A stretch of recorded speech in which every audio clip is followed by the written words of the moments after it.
श्रृंखला स्टार्ट करने जा रहा हूँ वो प्रवक्ता संवर्ग का एक सॉल्व पेपर या मॉक टेस्ट या फिर कहें मॉडल पेपर आप लोगों के बीच लेकर उपस्थित हुआ हूँ। तो मेरे साथ इन प्रश्नों को बनाते हुए चलेगा। तो निश्चित रूप में मैं बहुत ज़्यादा आश्वस्त हूँ कि इस श्रृंखला से निश्चित रूप में आपके क्वेश्चन बनेंगे। तो आइए शुरुआत करते हैं आज की श्रृंखला का। पहला प्रश्न आपके सामने रखने जा रहा हूँ। देख पा रहे होगे यहाँ पर हम जो आपका पूरा 150 अंकों का जो प्रश्न पत्र है उसको लेके आया हूँ मैं। यहाँ पर आप देख पा रहे भाग 1 यहाँ पर दिया हुआ है।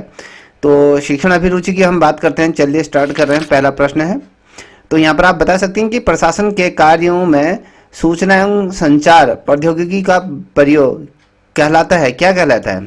आप यहाँ पर देख पा रहे होगे 4 ऑप्शन आपके सामने दिए हुए हैं। E learning, e governance, tele governance या ई मीटर, क्या कहा जाता है? Sir e governance. E governance बिल्कुल ठीक है, ई गवर्नेंस। और साथ ही अपने नंबर को भी इसमें नोट डाउन करते हुए चलिए कितना सही कर रहे हैं। आप देखिए दूसरे नंबर का प्रश्न है, ये कहता है कि यूजीसी का गठन किस सिफारिश और किस सिफारिश आयोग ने की थी? यूजीसी का गठन की सिफारिश किस आयोग ने की थी? राधा कृष्णन आयोग। किसने? राधा कृष्णन आयोग ने। चलिए ठीक है। अब यहाँ पर तीसरे नंबर का प्रश्न आप देख पा रहे होगे। ये कहता है कि राष्ट्रीय शिक्षा नीति 1986 ने क्या सुझाव दिया था? 4 ऑप्शन देख पा रहे होगे। कंप्यूटर शिक्षा पे दिया था, ग्रामीण विद्यालय का दिया था, राष्ट्रीय मुक्त विश्वविद्यालय या फिर सभी? किस पे दिया था? ये सभी दिए थे। चलिए ठीक है, ये सभी चीजें दी थी। राष्ट्रीय शिक्षा नीति 1986 दूसरी शिक्षा नीति की हम बात करेंगे। तो यहाँ पर आप चौथे नंबर का प्रश्न आप देख पा रहे होगे। कहता है कि नई शिक्षा नीति 2020 का उद्देश्य क्या है? बता सकते हैं कि उद्देश्य क्या है? सभी को शिक्षा के समान अवसर प्रदान करना है, समग्र शिक्षा प्रणाली को सुचारू करना है, शिक्षा के साथ डिग्री का संबंध है, या इनमें से कोई नहीं? बता सकते हैं क्या है? सर फर्स्ट वाला ए, सभी को शिक्षा के समान अवसर प्रदान करना। आपने कहा कि सभी को शिक्षा के समान अवसर प्राप्त करना, चौथे का आप ये कह रही है। और रोशनी आप क्या कहना चाह रही हैं इसमें? सर मुझे बी लग रहा है, समग्र शिक्षा प्रणाली। चलिए ठीक है, थोड़ा सा जोर से बोलिएगा, आवाज बहुत कम आ रही है आप लोगों की। तो बिल्कुल सही कहा आपने। ये जो आपको लग रहा है बी वाला ऑप्शन, समग्र शिक्षा प्रणाली को सुधारना है। ठीक है, एनईपी 2020 का मूल उद्देश्य यही है। अब यहाँ पर आप देख पा रहे होगे 5वें नंबर का प्रश्न। ठीक है, 5वें नंबर का प्रश्न क्या कहता है? यहाँ पर आप देख पा रहे होगे, निम्न में से कौन सी सिफारिश हंटर आयोग की है? बता सकते हैं हंटर आयोग ने इनमें से कौन सी सिफारिश दी थी? आपके सामने 4 ऑप्शन है, बताइए। ऑप्शन को पिक किया। प्राथमिक शिक्षा स्थानीय भाषा में प्रदान की जाए, प्राथमिक शिक्षा बच्चों को मातृभाषा में प्रदान की जाए, प्राथमिक शिक्षा का उत्तरदायित्व स्थानीय सरकार को दिया जाए, उपरोक्त सभी। क्या कहना चाहोगे? सर सभी। सर आप सभी कह रही हैं? उपरोक्त सभी। उपरोक्त डी यही है ना?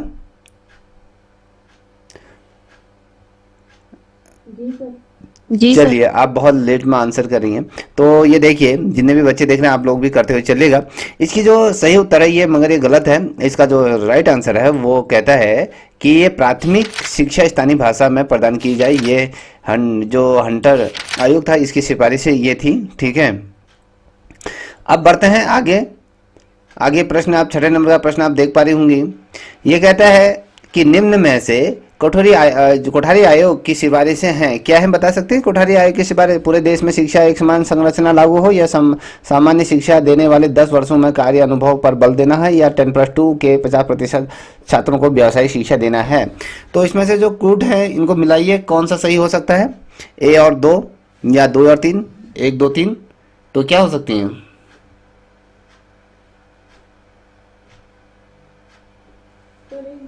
सर 1, 2 और 3। 1 और 2 और 3 कह रही ना आप? तीनों सही हैं। तो बिल्कुल सही है, तीनों ये सही हैं। आपके कहा अनुसार ये प्रश्न सही है। अब यहाँ पर देख पा रहे होगे, ये कहता है कि सार्जेंट रिपोर्ट के बारे में असत्य कथन है। असत्य कथन क्या है इसको देखिएगा, क्वेश्चन मैंने आपको बता दिया है। असत्य कथन की तरफ हम बढ़ने करेंगे कि 7 से 13 वर्ष के बालकों को अनिवार्य शिक्षा प्रदान की जाएगी। बी है आपका प्राथमिक शिक्षा मातृभाषा में प्रदान की जाएगी। और सी है प्राथमिक अध्यापकों की नियुक्ति की जाए और उपरोक्त सभी। 7वें नंबर का एक प्रश्न क्या कहता है हंटर सार्जेंट उपरोक्त सभी आयोग?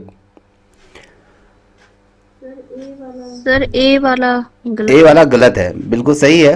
ये इसमें आपने जो पकड़ा, बहुत से बच्चे उपरोक्त सभी की तरफ बढ़ रहे होंगे, मगर जो ए है वो 7 से 13 वर्ष के बालकों को अनिवार्य शिक्षा प्रदान की जाए, ये गलत है। ठीक है, अब यहाँ पर देखिए ये 8वें नंबर जी सर 6 से 11 का। ये 8वें नंबर का प्रश्न है। वीडियो डिस्क किस क्षेत्र के अंतर्गत एक नई खोज है, बता सकते हो?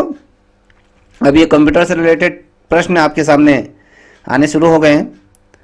जिन्हें भी बच्चे देख रहे हैं इनके आंसर देते हुए चलिएगा। अगर आप लोगों को इसकी पीडीएफ चाहिए तो नीचे कमेंट करिएगा, मैं वहाँ पर एक क्यूआर भेजूंगा, तो आप सीधे उस जगह जहाँ ये पीडीएफ है वहाँ आप जुड़ जाओगे। चलिए बेटा बताइए।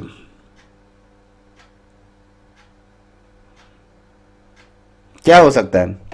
संप्रेषण के क्षेत्र में, या टेली टाइप राइटर के क्षेत्र में, या फिर कंप्यूटर कीबोर्ड के क्षेत्र में, या फिर विनेचर स्टेज डिस्क हार्ड ड्राइव के क्षेत्र में? बताइए क्या कहना चाह रहे हैं। Winchester disk drive. देखिए तो बच्चों ये गलत है, और दूसरे बच्चे भी कुछ कहना चाहेंगे तो बताओ इसका सही उत्तर क्या होगा। जितने भी बच्चे ऑनलाइन देख रहे हैं इसका आंसर दीजिए। देना उचित समझते हैं तो ठीक है, नहीं। इसका जो राइट आंसर है ये ऑप्शन ए, संप्रेषण के क्षेत्र में हम किस तरीके से कम्युनिकेशन बढ़ा सकते हैं। ठीक है, वीडियो डिस्क की बात करें, हम वीडियो किस माध्यम से करते हैं, हम कम्युनिकेशन में स्थापित करते हैं। ठीक है, अब यहाँ पर 9वें नंबर का प्रश्न आप देख पा रहे होंगे, कहता है कि कंप्यूटर कॉन्फ्रेंस का आयोजन किस प्रकार की कॉन्फ्रेंस के अंतर्गत आता है? ओवरहेड प्रोजेक्ट के अंतर्गत आता है, टेली कॉन्फ्रेंसिंग के अंतर्गत आता है, या फिल्म स्टेट प्रोजेक्ट के अंतर्गत आता है, केवल दृश्य साधन के अंतर्गत आता है? बता सकते हैं क्या है? Teleconferencing. सी। हाँ, तो इसका राइट आंसर जो है बच्चों वो बी ऑप्शन है, जे राइट आंसर है, सही है।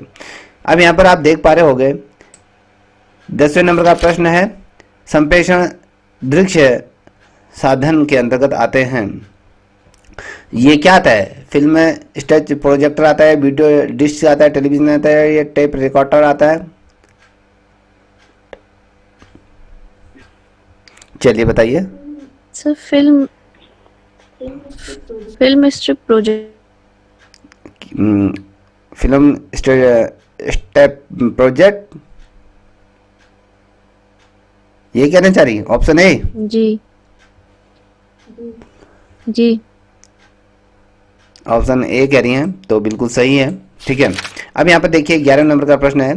ये कहता है कि राष्ट्रीय शिक्षा आयोग ने किस स्तर पर मूल्य शिक्षा देने का सुझाव दिया है? प्राथमिक स्तर पर, माध्यमिक स्तर पर, उच्च शिक्षा, या सभी स्तरों पर?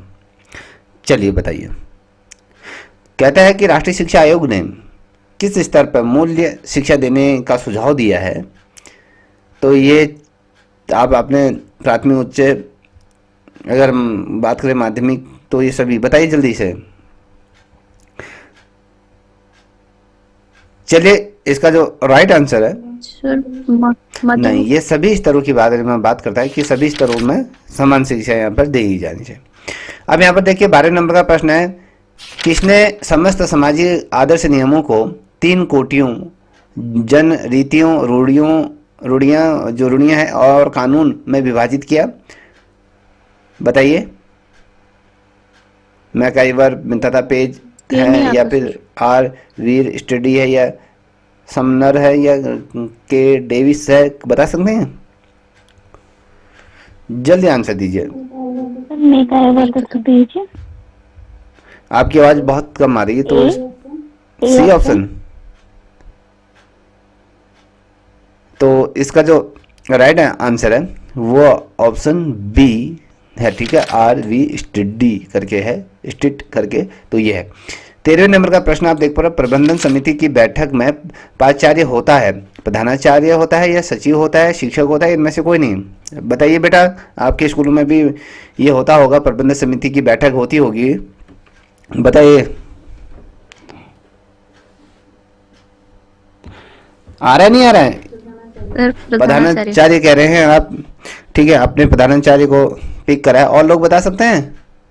जितने भी बच्चे देख रहे हैं, आप लोग इसका आंसर देना चाहोगे तो दो, नहीं देना चाहते तो कुछ नहीं कर सकते। देखिए, इसका जो सही उत्तर है वो आपके सचिव होता है, याद रखिएगा, ठीक है। सचिव के पद पर ये कार्यरत होते हैं। अब कहते हैं कि 14वें नंबर का प्रश्न है कि किस कथन, आप लोग अपने नंबर कितने आ रहे हैं वो लिखते रहना, और लास्ट में मैं पूछूंगा आपसे कि कितने में, तो फिर पता चल जाएगा कि आपका सिलेक्शन हो पाएगा नहीं हो पाएगा, याद रखना। किस कथन या फिर प्रधान अध्यापक में वे सभी गुण होने चाहिए जो एक नेता में होने चाहिए, आवश्यक है, किसने कहा था? रायबन, एक्स बे या फिर डीएच, इनमें से कोई नहीं? रायबन ने कहा था। तो बिल्कुल सही है कि रायबन ने ही कहा था कि भैया कि प्रधानाध्यापक में वो सभी गुण होने चाहिए जो एक नेता में आवश्यक होते हैं, ठीक है। अब यहाँ पर देखिए 15 नंबर का प्रश्न कह रहा है कि किसने कहा था विद्यालय की प्रसिद्धि और समाज में उसकी स्थिति इस बात पर निर्भर करती है कि प्रधानाध्यापक को अपने छात्रों, अध्यापकों, अभिभावक तथा सामान्य जनता पर कैसा प्रभाव है। तो ये जो कहा गया था, जैसे कि आप देख पा रहे हो, यहाँ पर एक राधा कृष्णन आयोग दिखाई दे रहा है और यहाँ पर आपने मुदाली और कोठारी, इनमें से कोई नहीं। बताइए। सर कोठारी आयोग। आप कोठारी आयोग कह रही हैं, तो जितने भी बच्चे ऑनलाइन देख रहे हैं वो भी आंसर दीजिए। बेटा कोठारी आयोग नहीं है, इसका जो राइट आंसर है मुदालिर आयोग में कहा गया था, ठीक है। अब यहाँ पर आप देख पा रहे हैं 16 नंबर का प्रश्न है कि अधिगम स्वरूपों का प्रत्यय दिया गया है, किसने दिया गया है? अधिगम स्वरूपों का प्रत्यय दिया गया है, किसने दिया है? आई के डेविस द्वारा या रॉबर्ट गेने द्वारा या फिर रॉबर्ट मैगनगर है द्वारा या बी एफ स्किनर द्वारा? बता सकते हैं कि कौन है? चारों ऑप्शन में से आप लोग देख लीजिए। सी कहा आपने, इसका 16वें का आप सी कह रही हैं। और जो बच्चे देख रहे हैं वो भी अपना मूल्यांकन करते हुए चलिएगा। बेटा इसका जो राइट आंसर है, अगर मैं कहूँ ये आपका जो आंसर है ये गलत है, इसका आंसर आपका डी है, स्कन्नर करके है, तो ये इसका सही उत्तर है। अब यहाँ पर 17वें नंबर का प्रश्न आप लोग देख पा रहे होंगे, कहता है कि विश्वविद्यालय अनुदान आयोग द्वारा गठित है अध्यापक शिक्षा समिति जिसका उद्देश्य शोध तथा शिक्षा के क्षेत्रों में त्रिस्तरीय है, और इसमें होते हैं, क्या होते हैं? 5 सदस्य जिनका कार्यकाल 5 वर्षों का होता है, 7 सदस्य जिनका कार्यकाल 2 वर्षों का होता है, 10 सदस्य जिनका कार्यकाल 5 वर्षों का होता है, 5 सदस्य जिनका कार्यकाल 2 वर्ष का होता है। तो आपको दिखाई भी दे रहा होगा, तो आप इसको बताइए।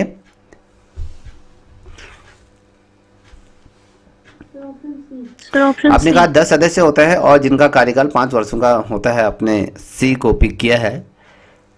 तो बेटा बिल्कुल गलत पिक कर रही हो। इसमें जो होता है ये 7 सदस्य होते हैं जिनका कार्यकाल 2 वर्ष का होता है, ठीक है। आपने सी चुना, 10 सदस्य वाला चुना था, तो इसका ऑप्शन आपका बी है, इस चीज का स्मरण करें।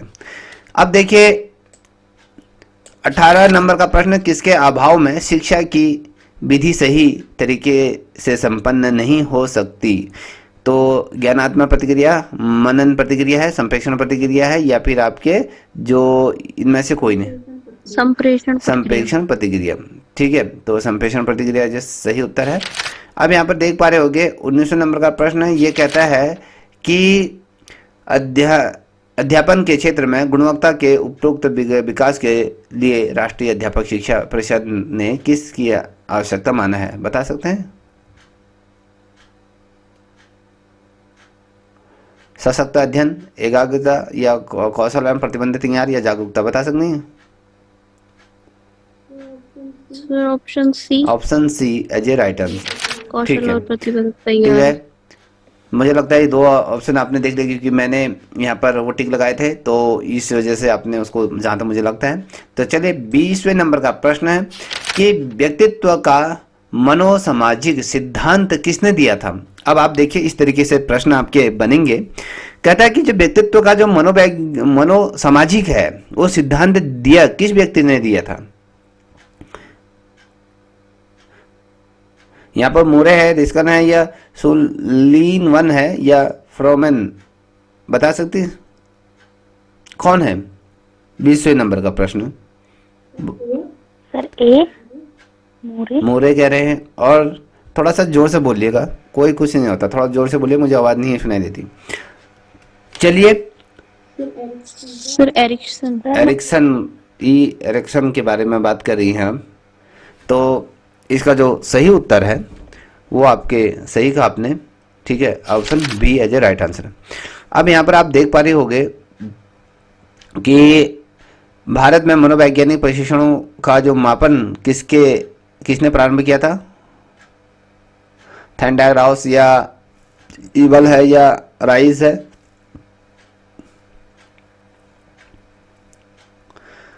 चलिए जल्दी बताइए, जितने भी बच्चे देख रहे हैं वो भी आंसर देते हुए चलिएगा, श्रृंखला बहुत लंबी है।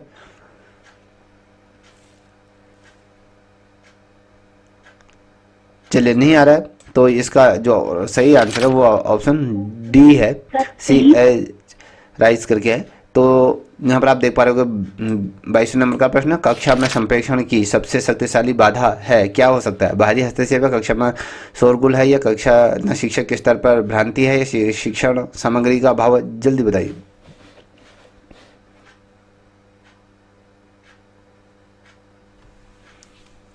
चलिए बताइए। Sir D.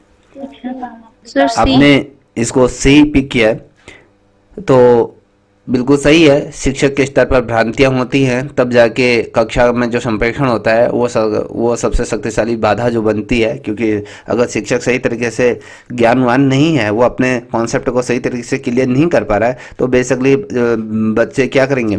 शोरगुल करेंगे, यही चीज़ें होती है। अब यहाँ पर आप देख पा रहे हो, निम्न में ऐसे कौन संवाद का पेशी प्रविधि नहीं है, तो बता सकती कौन सा है? OHP लैपटॉप है या स्लाइड है या इंटरनेट है? संवाद का पेशिपी प्रविधि नहीं है कह रहा है, बता सकते हैं?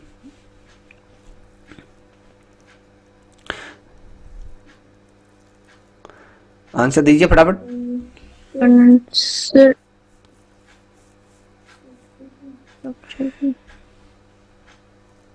इसका जो राइट आंसर है वो इंटरनेट है, डी ऑप्शन सही है। लैपटॉप। ठीक है, आप इतनी देर में आंसर दोगे तो मैं फिर क्लास गिव अप कर दूंगा।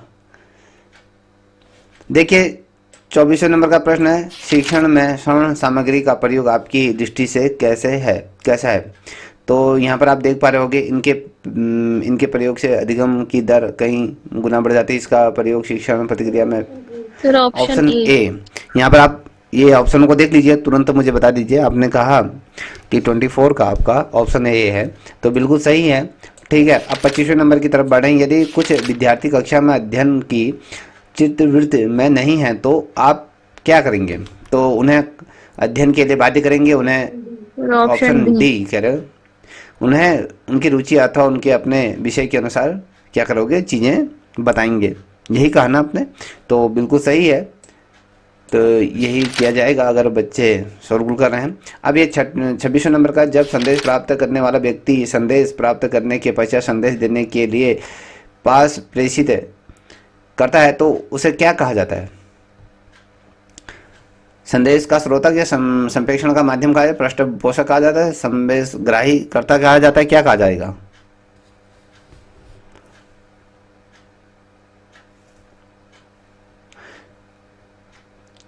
चलिए नहीं दे पा रहे हैं। चलिए इसका जो राइट आंसर है वो ऑप्शन सी, पृष्ठपोषक कहा जाता है उसको, तो याद देखिएगा। अब यहाँ पर आप देख पा रहे हो 27वें नंबर का प्रश्न है, सामाजिक प्रतिमान है, आत्मा से संबंधित विश्वास में होता है, व्यवहार के नियम पर होता है, वैज्ञानिक नियम पर होता है, इनमें से कोई नहीं, तो क्या हो सकता है? व्यवहार के नियम। तो व्यवहार के नियम, तो बिल्कुल ठीक है। ठीक है। अब यहाँ पर आप देख पा रहे होगे 28वें नंबर का प्रश्न कहता है कि निम्न कथनों पर विचार कीजिए। जिला प्रारंभिक शिक्षा केंद्र का शुभारंभ 1993 में हुआ था। इसका मुख्य उद्देश्य जन जन तक शिक्षा तक पहुंचाना होता है। इसका शुभारंभ 8 राज्यों में किया गया था। तो 1 2 3 ये सभी सभी। तो आपने ये सभी चुना। जितने भी बच्चे देख रहे हैं वो भी इसका आंसर दीजिए। आपने सभी कहा डी। इसका जो राइट आंसर है वो आपका ऑप्शन सी यहाँ पर क्या दिया है, इस योजना का शुभारंभ 8 राज्यों में किया गया था। याद देखिएगा, ठीक है। इस योजना का जो आरंभ किया गया था वो 8 राज्यों में किया गया था, ठीक है। अब आगे बढ़ते हैं, 29वें नंबर के प्रश्न की तरफ बढ़ रहे हैं। तो यहाँ पर आप देख पा रहे हैं, अनेक विकल्पों में से ए विकल्प का चयन करना किसका लक्ष्य है? शिक्षा योजना का, शिक्षा पर्यावरण का या शिक्षा प्रशासन का, या इनमें से कोई नहीं? चलिए बताइए। शिक्षा पर्यवेक्षण। शिक्षा परिप्रेक्षण की बात करें, परिप्रेक्षण, तो ये बिल्कुल भी सही नहीं है, ये गलत आंसर दे रही हैं। तो इसका जो सही उत्तर है वो आपके शिक्षा नियोजन के है, ठीक है। ये कहता है कि अनेक विकल्पों में से एक विकल्प का चयन करना किसका लक्ष्य है? ये शिक्षा नियोजन का लक्ष्य होता है। तो option A as right answer है। और यहाँ पर 30वें नंबर का प्रश्न है, किस समिति ने अध्यापकों के लिए आचार संहिता जैसे जवाबदेही पर अपनी रिपोर्ट प्रस्तुत की है? बता सकते हैं। मल्होत्रा समिति है, सेन समिति है, लड़गड़वाला समिति है, या फिर वायु समिति है? बताइए। मुझे लगता है ये क्वेश्चन है, नहीं पता सर। एक तो आप लोग जिस जगह पे बैठे हैं बैठ के नहीं पढ़ रहे हैं, मुझे लगता है तुम लेट के पढ़ रहे हो, तो ये गलत चीज़ है। तो इसका जो सही उत्तर है, तो इसका जो सही उत्तर है तो वो आपका सेन समिति है। सेन समिति ने क्या किया था? आचार संहिता और जवाबदेही पर अपनी रिपोर्ट प्रस्तुत की थी, याद रखिएगा। अब यहाँ पर आप देख पा रहे हो 31वें नंबर का प्रश्न है। ये कहता है कि प्रौढ़ शिक्षा के अनुदेशकों और परिप्रेक्षकों तथा अनौपचारिक शिक्षा के लिए सशक्त शिक्षा की, यहाँ पर देखिए सशक्त शिक्षा की यहाँ पे व्याख्या करने की जिम्मेदारी किस संस्था को दी है? विश्वविद्यालय शिक्षा विभाग को, या सशक्त अध्यापक शिक्षा केंद्र को, या प्राथमिक शिक्षा केंद्र को, जिला शिक्षा एवं प्रशिक्षण संस्थान जिसे हम डाइट कहते हैं, तो उसको दिया है। तो किसे दिए, किससे किया गया? प्राथमिक शिक्षा केंद्र। प्राथमिक शिक्षा केंद्र को। तो आप दोनों बता रहे हो ना? जो भी बच्चा इस श्रृंखला में जुड़ना चाहता है वो मेरे नंबर 7055107337 पे मुझसे संपर्क कर सकता है। तो आपको मैं इस श्रृंखला में जोड़ दूंगा, ठीक है, जिससे कि आप से मैं लाइव चैट करके बात कर सकता हूँ। आपके जो डाउट है उन पे भी क्लियर कर सकते हैं, तो जुड़ सकते हैं। तो जो आंसर आपने जो दिया था बेटा वो बिल्कुल भी गलत दिया था, प्राथमिक शिक्षा केंद्र नहीं है उसका। तो यहाँ पर क्या है, जिला शिक्षा एवं प्रशिक्षण संस्थान, जो जिसे हम डाइट के रूप में जानते हैं, प्रत्येक जनपद में ये होता है, ठीक है। तो इस चीज़ का ध्यान रखिएगा कि क्वेश्चन क्या पूछा जा रहा है, आप उत्तर क्या दे रहे हैं। अब यहाँ पर देखिए 32वें नंबर का प्रश्न है, A.S. वाट मिजल ने प्रभावशाली अध्यापक के लिए निम्न में से कौन से मापदंड का प्रयोग नहीं किया है? योग्यता मापदंड है, प्रतिक्रिया मापदंड है, या उत्पादक मापदंड है, शैक्षिक मापदंड है? तो आप बता सकते हैं। तो इसका यहाँ पर आपने देख लिया होगा, ये इसका जो सही उत्तर है शैक्षिक मापदंड है, ठीक है। अब यहाँ पर देख पाएंगे 33 नंबर का प्रश्न, निम्नलिखित कथनों पर विचार कीजिए। अनुसूचियाँ एक दूसरे से सेकुलर होती हैं या सकारात्मकता को प्रमाणिक बनाने में अनुसूचियां सहायक नहीं होती हैं? तो यहाँ पर आप बता सकते हैं कि कौन सा कथन सही होता है, कौन सा कथन गलत है। कहता है कि श्रृंखला अभिकर्मिक अंतर्गत प्रमुख पद होते हैं। श्रृंखला अभिकर्मिक अंतर्गत अगर हम कहें प्रमुख पदों की अगर हम बात करते हैं, शिक्षण पद, मूल्यांकन पद, अभ्यास पद, या फिर ये सभी? बताइए क्या हो सकता है? सभी होते हैं, सभी। तो आप सभी है, सभी। तो ठीक है, ये बिल्कुल सही है, सभी हैं, ठीक है। अब 35वें नंबर का प्रश्न आप देख पा रही होंगी। तो निम्न में से क्या एक शिक्षण सहायक सामग्री में मल्टीमीडिया साधन नहीं है? चलचित्र हो सकते हैं, या दूरदर्शन, या फिर रेडियो, या फिर आपके पाठ्य पुस्तक। क्या साधन नहीं हो सकते मल्टीमीडिया के तौर पर हमने अगर बात करी? सर पाठ्य पुस्तक। पाठ्य बिल्कुल पुस्तक। ठीक है, पाठ्य पुस्तक का, क्योंकि हमने चलचित्रों की बात करेंगे तो ये आज की परिदृश्य में ये क्या हो गया, मल्टीमीडिया हो, दूरदर्शन भी मल्टीमीडिया है और साथ ही आपके जो रेडियो हो ये भी मल्टीमीडिया के अंतर्गत ही आता है। तो इसका जो सही उत्तर है आपने डी कहा, वो बिल्कुल सही है। अब यहाँ पर अगला प्रश्न आप देख पा रही होंगी, ये कहता है कि निम्न में से कौन सी शिक्षण सामग्री एक दृश्य श्रवण नहीं है। ठीक है, कौन सा नाटक, radio, television, computer. Radio. Radio. Radio. आप रेडियो कह रही हैं, तो बिल्कुल ठीक है, रेडियो है। चलिए अब बात करेंगे, अध्यापक शिक्षा बोर्ड की स्थापना का चुनाव सर्वप्रथम किसने दिया था। यशपाल, कक्कड़ आयोग या फिर कोठारी आयोग या फिर शिक्षा आयोग, किसने दिया था? चलिए बताइए।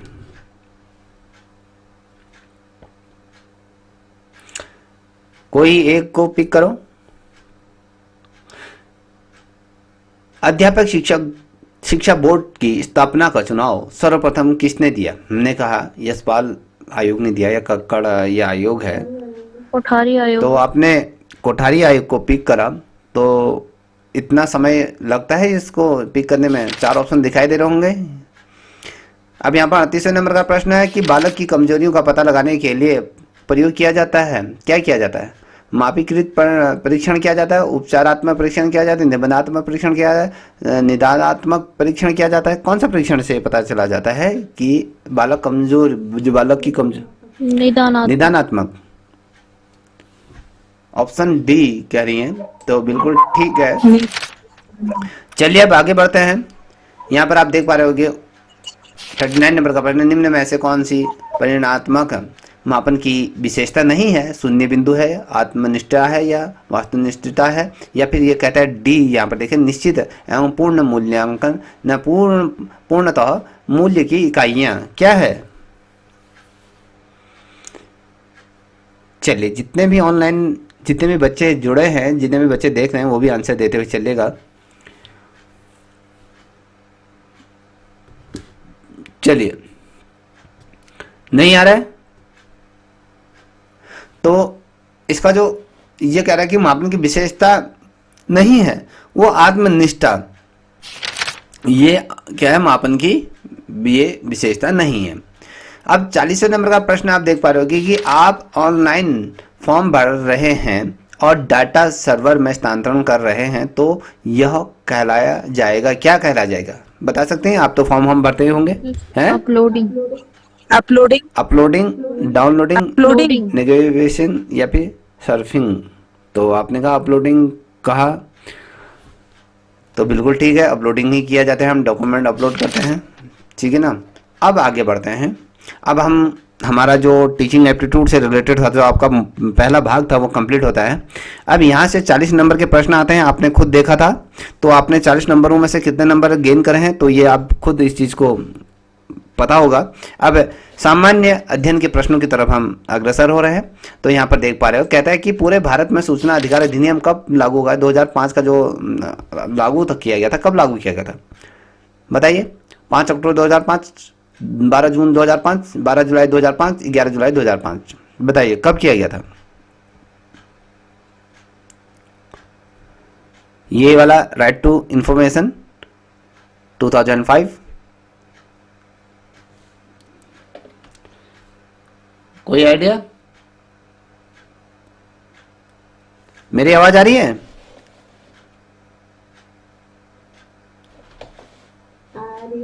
आ रही है पर कोई नहीं आ आइडिया रही? नहीं है। चलिए कोई बात नहीं। इसका जो राइट आंसर जितने भी है, अरे आवाज आ रही है ना, पर कोई आइडिया नहीं आ रहा। आवाज तो आ रही है। और लोगों एकदम एकदम पता नहीं क्या हो गया, जम गए हैं, पता नहीं क्या हो गया औरों को। ठीक है, इसका जो राइट आंसर है वो ऑप्शन ए है। 12 अक्टूबर 2005 को हमारा ये सूचना अधिकार लागू किया गया था। इस चीज को याद रखिएगा। अब बात करेंगे, ये 42वें नंबर का प्रश्न, बालकों को मुक्त एवं अनिवार्य शिक्षा, हमने कहा तो राइट टू एजुकेशन एक्ट जो था 2009 कब लागू किया गया? ये तो आता ही होगा। सर 1 अप्रैल 2010। है 1 अप्रैल 2010 ऑप्शन सी। ऑप्शन सी। तो बिल्कुल ठीक है। चलिए अब यहाँ पर बताइए, उपभोक्ता संरक्षण अधिनियम 1986 में तीसरी बार हुए संशोधन 2019 कब से ये लागू हो गया है, बता सकती हैं? उपभोक्ता संरक्षण अधिनियम की बात कर रहे हैं 1986 में, जो तीसरी बार हुआ था संशोधन वो 2019 में ये संशोधन हुआ था। इसे कब लागू किया गया था? 1 जनवरी 2020 को, 1 अप्रैल 2020 को, 20 जुलाई 2020 को, 15 अगस्त 2020 को।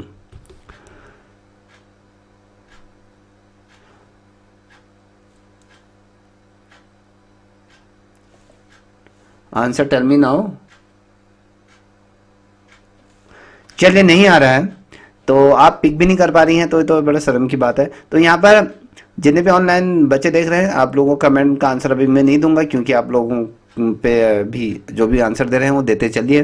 तो इसका जो राइट आंसर है वो आपके 20 जुलाई 2020 को ये उपभोक्ता संरक्षण अधिनियम जो 1986 का जो तीसरी बार जो संशोधन हुआ था 2020 में, ये 20 जुलाई 2020 को इसको किया गया था, लागू किया गया था। अब यहाँ पर आप देख पा सुरुदि रमन कब संबंध किस कब से है, इसका बता सकते? हॉकी, फुटबॉल, गोल्फ या बैडमिंटन? पक्का है? बिल्कुल सही है, बैडमिंटन है। ठीक है। अब यहाँ पर देख पा रहे होगे, ये भारतीय स्वतंत्रता संग्राम की पहली सामूहिक हड़ताल कौन सी थी, बता सकते हैं? जब भारतीय स्वतंत्रता संग्राम की जब हमने बात करते हैं, जो मूवमेंट चला था उसमें जो सबसे पहली जो हड़ताल हुई थी, उस हड़ताल के बारे में बताना है, वो कौन सी हड़ताल थी? रॉलेट एक्ट, जो रॉलेट सत्याग्रह था, या अहमदाबाद मिल हड़ताल थी, या खेड़ा सत्याग्रह था, या चंपारण सत्याग्रह आंदोलन? ये तो स्वतंत्रता संग्राम आंदोलन के बारे में तो तुम्हें पता ही होगा। Rowlatt Act. तो रॉलेट एक्ट बिल्कुल सही है। जो ये रॉलेट एक्ट था, ये जो सत्याग्रह था ये था। ठीक है, बिल्कुल सही है। अब यहाँ पर आप देख पा रहे होगे, यहाँ पर देखो 46 नंबर का पास सूचना प्रौद्योगिकी संशोधन अधिनियम 2008 27 अक्टूबर डैश को लागू किया है। आपको यहाँ पर वो एक तिथि इसमें डालनी है, 2000 डालने हैं, 2005 डालना है, 2009 डालना है, 2016। ये तो बता दिया कि ये जो सूचना प्रौद्योगिकी संशोधन हुआ था अधिनियम 2008 की हम बात कर रहे हैं, तो यहाँ पर क्या आएगा?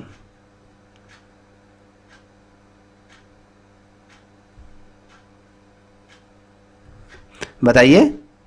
2009। तो इतनी देर में बोलने में कुछ हो रहा है? इतनी देर में बोलना, ये तो तुरंत आ जाना चाहिए। जब आपको पता है कि अधिनियम 2008 में बनाया, लागू होगा तो 1 साल बाद ही हुआ होगा ये जो भी हुआ है, तो ये 2009 ऑटोमेटिकली वैसे ही बन जाता है जब यहाँ पर आपको 2008 दे दिया है।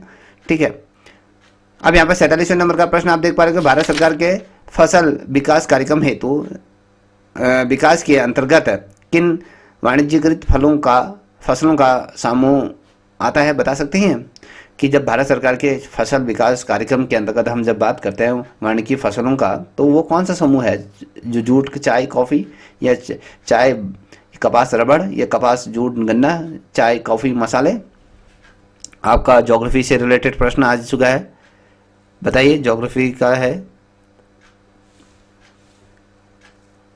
बताओ। सर सी या बी क्या होता है ऑप्शन? वहां पर तो गोला एक को ही मारोगे, दोनों को मार क्या होगी? चले जो है सी ठीक है, option C as a right answer है। ठीक है। अब यहाँ पर देखिए 48 नंबर का प्रश्न, निम्न में से कौन सा कथन सही नहीं है? जो हम कहते हैं कि आर्टिकल 368 में संशोधन का अधिकार है, आर्टिकल 360 में वित्तीय आपातकाल की उद्घोष किया जाता है, यह आर्टिकल 220 वित्तीय आयोग का गठन है, या आर्टिकल 249 अंतर्राष्ट्रीय परिषद का गठन? बता सकती हैं कि क्या हो सकता है? आपका पॉलिटिकल साइंस से रिलेटेड क्वेश्चन आ गया है। पॉलिटिकल साइंस का कौन सा गलत है इसमें?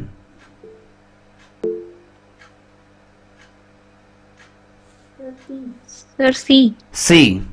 और लोग बताओ, दी आप बताओ। दी को कोई आइडिया नहीं है ये एक्ट के बारे में। आर्ट क्या कहते हैं, उसी से एजुकेशन से चलिए एक्ट ठीक पता है, कोई है। नहीं। इसका पॉलिटिकल का नहीं पता, ऑप्शन सॉरी। आपका क्या है? ये जो डी है नहीं सॉरी, यहाँ डी है, ये अजय, ये गलत है, क्योंकि हमने कहा कि संविधान संशोधन तो 368 में ही होता है, वित्तीय आपातकाल की घोषणा तो इसमें होती है, जो वित्त आयोग का गठन किया गया 280 जो आर्टिकल होता है, और जो अंतर्राष्ट्रीय परिषद का गठन किया गया, ये गलत है, तो इस चीज़ का ध्यान रखिएगा। चलिए आगे बढ़ रहे हैं। यहाँ पे देख पा रहे होंगे 49 नंबर का प्रश्न है, मानव अधिकार संरक्षण अधिनियम 1983 ने 1993 के किस अध्याय में मानव अधिकार न्यायालय का वर्णन किया गया? 3, 4, 5, 6 बता सकती हैं? एक डिजिट पिक करोगे, अगर क्वेश्चन नहीं भी आते ऑप्शन तो पिक कर ही सकते हैं। सर 5। 5, चलिए बिल्कुल सही कहा कि 5 है, ठीक है। चलिए हिस्ट्री की तरफ बढ़ रहे हैं। गुप्त वंश का संस्थापक कौन था? चंद्रगुप्त मौर्य, चंद्रगुप्त प्रथम था, श्रीगुप्त था या समुद्रगुप्त था? सर श्रीगुप्त था। श्रीगुप्त बिल्कुल सही है, ठीक है। चलिए आगे बढ़ रहे हैं। देखिए यह कहता है कि महावीर स्वामी का जन्म ये कुंडग्राम में हुआ था, इनकी मृत्यु कहाँ हुई थी? अब आपको पता है कि महावीर स्वामी का जो जन्म है कुंडग्राम में हुआ था, तो मृत्यु इनकी कहाँ हुई थी? मगध में हुई थी, वैशाली में, पावापुरी में थी, या पाटलिपुत्र में हुई थी? कहाँ मृत्यु हुई थी इनकी? हिस्ट्री के ही क्वेश्चन है। सर पावापुरी। तो आप पावापुरी कह रहे हैं, और लोग कुछ बताएंगे? पावापुरी। तो Pawapuri as a right answer है, ठीक है। अब यहाँ पर आप देख पा रहे होंगे 52 नंबर का प्रश्न है कि राज्यसभा के सदस्यों, ये भी फिर से पॉलिटिकल साइंस का, राज्यसभा के सदस्यों के सेवा काल कितना वर्ष का होता है? 3, 4, 5, 6? आंसर दीजिए फटाफट। सर 6 साल। तो 6 वर्ष होता है। तो अगर ये सिंपल से क्वेश्चन आता है तो ये क्वेश्चन पढ़ते ही उसका तुरंत आंसर दे देना चाहिए, इतना देर क्यों कर रही हो? देखिए 53 नंबर का प्रश्न है, निकट दृष्टि दोष को दूर करने के लिए निम्न में से किस लेंस का उपयोग किया जाता है? ये बताइए, जब आपको पास की चीजें नहीं दिखाई देती हैं तो उसमें वो कौन सा लेंस का यूज करोगे? दी बताओ, तुम्हें तो लगा हुआ है लेंस, बताइए बताओ।